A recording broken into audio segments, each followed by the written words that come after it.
Nearly a century ago, a time before jetliners and freeways, many Detroiters traveled across the Great Lakes via passenger ships. The most popular company to travel across the Great Lakes would be the Detroit and Cleveland Navigation Companies, or so-called night lines, a sort of maritime red-eye in which passengers would board in the evening and sleep through the night and wake up the next morning to reach up to their destinations. The D&C Lines would reach ports of call such as Buffalo, Cleveland, Detroit, and the Straits of Mackinac around this time period. In 1902, the D&C Lines were to build two new vessels, such names as Eastern States and the Western States. The Eastern and Western States were about 350 feet long with an overall width of 90 feet and weighing over 30,000 gross tonnage. The Eastern and Western States were proven quite popular for the company, so the D&C Lines decided to build a brand new ship. It would be called the SS City of Cleveland. At the time of City of Cleveland's launch, the 400-foot steamer was the largest in the D&C fleet at the time, ushering a new era of prosperity and elegance for the company.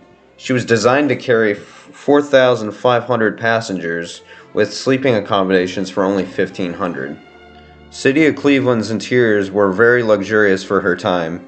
She had a very Victorian Lusitania look to it, with interiors such as a social hall, a grand salon, and a beautiful dining room were all included in the ship. After the success of City of Cleveland, the D&C Lines decides to build a brand new ship called the SS City of Detroit III, which would be the flagship of the D&C Line. The City of Detroit III would be 70 feet long and have 3 stacks, and overall just a larger ship in general. This vessel would be declared as Frankie Kirby's crowning achievement for naval architecture design on the Great Lakes. Although this does sound promising, this does not come with a cheap price tag. The ship would cost $1.5 million, or $41.7 million in today's money. The ship is powered by 6 Scotch boilers with a 3-cylindered inclined compound engine powered by 2 paddle wheels. The engines can power up to 8,500 horsepower with a speed of 19 knots. The ship consists of a bow rudder, which helps navigate through long and narrow harbors. On October 7, 1911, 6,000 spectators came to see the City of Detroit III's launch in Wyandotte, Michigan at the Detroit Shipbuilding Company. After her launch, the ship was towed to Orleans Street during her fitting out process. The fitting out process would take about 5 months before her maiden voyage. The City of Detroit III was ready to set sail on May 30th, 1912, but the vessel would initially find itself in rough weathers. Shortly after 10 a.m., as the City of Detroit III was pulling out of the dock, a miscommunication to the engine room resulted in clobbering the Joseph C. Suit, a small wooden passenger and freight carrier that had been moored at dock. There were no injuries because the City of Detroit III's crew was able to holler warnings to the 9 people aboard the Suit to get out of the way. The dinky 110-foot vessel was ripped from its moorings and got wedged between the anchor and port rudder of the colossal boat. The Suit was dragged about 200 feet downstream, and a tug had to pry the boat out of the giant's clutches. The Suit, which was built in 1884, sank almost immediately.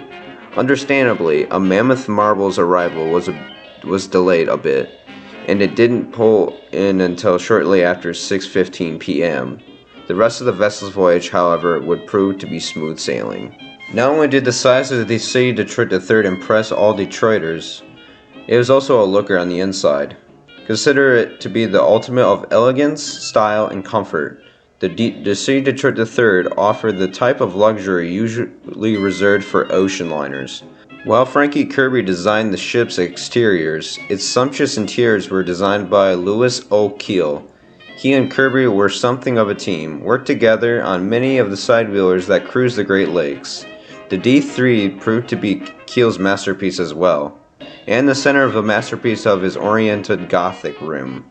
The Gothic room was an immense smoking room on the upper deck that wrapped around 2 of the the D.C. Detroit III's three smokestacks. As the name implies, the room was in the Gothic style and featured graceful arches of English oak throughout. The center was a large, five-paneled Tiffany-stained glass window depicting René Robert Cavalier de La Salle's landing in Detroit. A pipe organ filled the room with music. Between the Gothic architecture, organ, and stained glass, visitors might have felt more like they were smoking in a church than in a lounge. Fun fact about the C. Detroit III's Gothic room, you can still see it in Detroit in Belle Isle, Michigan. The C. Detroit III had 25 parlor staterooms for society's upper crust, lavishly outfitted in hardwoods and with private baths and a veranda from which to enjoy the fresh air and the beautiful lake view. Softly colored floral paintings dotted the decorative panels that lined the walls. There were slightly less opulent semi-parlors that featured private baths. The vessel's 477 staterooms, however, were less than lavish. Travelers had to go down to the hall to use the bathroom, and the room itself was tightly squeezed, measuring only about 7 by 7 were crammed in upper and lower bed, a sink, and maybe a fold-down stool, if you were lucky. But the rooms were suitable enough for an overnight voyage between Detroit, Buffalo, and Cleveland, and no matter where you were bunked on this ship, all of its staterooms were sported telephones, hot and cold running water, and clean air ventilation. Meals and top-shelf service were offered in a colonial-style dining room, which seated 350 passengers and was located in the back of the ship on the main deck. The room was outfitted in a white enamel-painted woodwork and ringed by windows, a practical yet new innovation on steamships at the time. The palm court was a popular spot for guests to relax and unwind in a wicker chair as the boat chugged along. It is located on the upper deck at the back of the ship and showcased a fountain as well as flower boxes and an ivy garland trellis that wrapped the walls. The room itself was finished in a poplar. In the center of the room was an open gazebo, a ring of classic columns forming its boundaries. The palm court's doors, cornices, and canvases paneling were all done in a soft, restful shade of gray.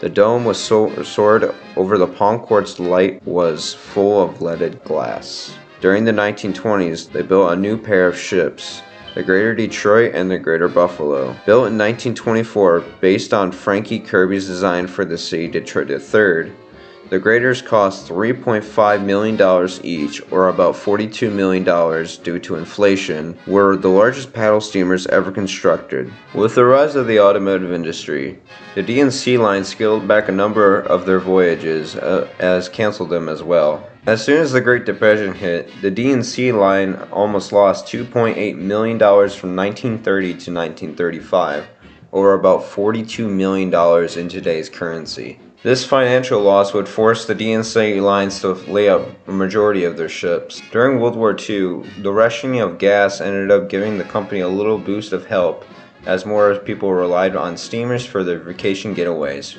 After the bombing of Pearl Harbor on December 7, 1941, the United States was short on aircraft carriers and needed vessels that were huge, and it needed to be fast. This spurred the U.S. Navy to requisition the Greater Buffalo in 1942 and turn it into a training aircraft carrier called USS Sable.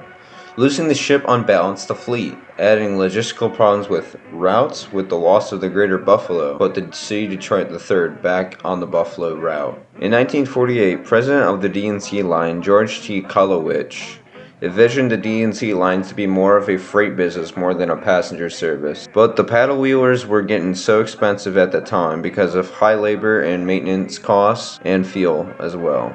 On June 25, 1950, the city of Cleveland III was heading towards Detroit when it was rammed by a Norwegian freighter off the coast of Harbor Beach in Lake Huron. The collision crushed 60 feet of the ship's superstructure and proved to be a fatal blow. After the collision, the D&C Lines was only left with 4 ships left in service, and passenger service has dwindled so much that their runs were made for freight only. With the loss of the D&C terminal in 1951, the service of the D&C boats officially ended on May 9th, although they have not been running since the previous fall. Over the past 5 years before her scrapping, The city of Detroit III was left vacant and idle for many of years off the Detroit skyline into Detroit River. The scrapping process took 1 year to complete, and by March of 1957, the rest of the ship was towed to Hamilton, Ontario to be scrapped. So many people would ask, why hasn't the city tried to save the city of Detroit III? She's the most iconic and probably the most nostalgic Great Lake passenger steamer to ever sail the Great Lakes. She had such a beautiful interior and pretty clean profile on the outside as well.